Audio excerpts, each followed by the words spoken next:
Today it's an Edmunds head-to-head special as the Chevy Silverado takes on the Chevy Colorado in the battle of the Chevy trucks. Hi, I'm Alistair Weaver and I'm joined by two Edmunds editors used to herding cattle. Mike Monticello is representing the Silverado, James Riswick the Colorado. Welcome. The first category up is driving experience. Mike, bigger's better, right? Yeah, as far as I'm concerned, for sure. You know, the Silverado, especially since its 2014 redesign, is one of our top-rated full-size pickups. It has a really comfy highway ride, a smooth shifting automatic transmission. As far as I'm concerned, bigger is better, and when I want my pickup, I want a big truck. You know, I want to feel like I can run over stuff and not worry about it, you know, because I drive by feel. Yeah, but you're actually less likely to unintentionally run something over in the Colorado. It is smaller, it's more maneuverable, especially if you're in traffic or in a parking lot or just going down a really narrow or winding country road. Now, the Colorado almost feels like a sports car by comparison to the Silverado. Well, James, as usual, we disagree. But if you're going to bring sports cars into it, I mean, we got to talk engines. The base Colorado engine is a 200 horsepower four-cylinder. That's not very manly. But in the Silverado, you can get a 5.3 V8 with 355 horsepower or a 6.2 V8 with 420 horsepower.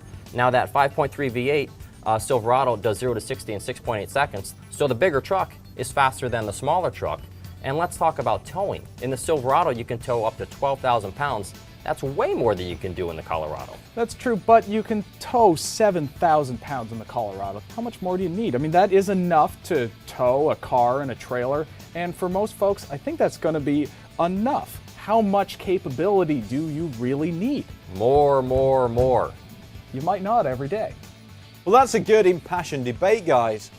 But for every part of me that wants a 420 horsepower truck, there's part of my rational brain telling me that the Colorado is a better everyday proposition for most people. So it gets my first point. Moving on to round two, where the subject is value. So James, does the Colorado hit a rockie's road when it comes to costs? It actually does not, because it is cheaper than the Silverado. It's around 20 grand. The Silverado is 5 grand more. Now, those are work trucks. So let's talk about our more well-equipped Colorado Z71 long-term car. That's about $36,500. If you put all of the same equipment on a V6 Silverado, it would be $45,500. If you put V8 with that, it's about 2 grand more. Now, that's basically 10 grand. You really have to ask yourself, do you need that much truck? Because if the answer is no, well then you now have the Colorado, a perfectly good alternative that you didn't have before. You don't want to show up at your friend's house, say, to move a refrigerator or a couch and have them be like, we're going to fit this thing in there? So what you're saying is I'm less likely to have to help someone move? All right, that may be a good point for you. Point to me. Fine, but you know, let's also talk fuel economy. You might think the Colorado being smaller would get way better fuel economy, but the V6 Colorado gets 21 mpg combined, which is only 1 mpg better than the Silverado with the V6, and the Silverado with the 5.3 V8 gets 19 mpg combined. So really, it's not that far off in terms of fuel economy, despite the big difference in size. Well, 10 grand for a bigger bed might sound like a lot of money, but in overall terms, the Silverado is, for me, the better value, and it gets my point. Moving on to the interior, Monty, the very fact that Silverado's bigger should give it a critical advantage, right?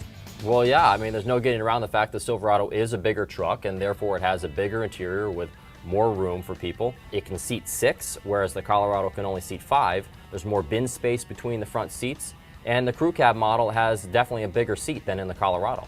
But I would offer that the gap between these two is much smaller than it used to be, especially since that the design and the controls in the interior pretty much identical. Yeah, I think they are. And even you can get a lot of the same equipment between the two. Just like the Silverado, that back seat can flip up and flip down for added luggage and cargo space. It's a good argument, James, but in this instance, bigger really is better, and the fact that you can fit 6 in the Silverado just tips the balance of the debate in its favour. It gets another point. So at this stage of the competition, the Silverado has 2 points, the Colorado just 1. But this is the wild card where anything goes and I get to choose the number of points. So James, what can you tell us that will tip the whole balance of the contest back in favour of the Colorado? Well, since that 10 grand price difference thing didn't seem to matter much, I would at least say that If you are looking for a smaller truck, the Colorado and its GMC Canyon Twin are the only game in town. The Tacoma and Frontier are 11 years old and pretty much irrelevant at this point. I think you'd agree that the Ram is probably a more overall appealing truck than the Silverado, and then the F-150 is about to come out. So there's definitely a difference in terms of comparisons out there in its respective segments. Yeah, but let's talk Silverado versus Colorado. And you know what they say, go big or don't bother. Actually, I'm not sure if anyone says that, but You do. I just did. But what's the point of owning a pickup if you can't tow and haul large amounts of stuff? Yeah, but I think ultimately people have to ask themselves, how often do you really need that max capability? Because if you don't need it all the time, I think the Colorado for the rest of the year is going to be a much better choice. Both of you made very cogent arguments, but one thing James said really stuck in the mind. At the moment, the Colorado really does have a bit of a niche all to itself, and for that reason it's going to get 1 point in the wild card. Oh, isn't that nice? So we tied? We tied. Ah. Aw. Everyone's happy. So that's what I think, but tell us, what do you think? Would you choose the compact but versatile Colorado or the gargantuan Silverado? Be sure to click here for full reviews of both vehicles and subscribe to the Edmunds channel for all the latest videos.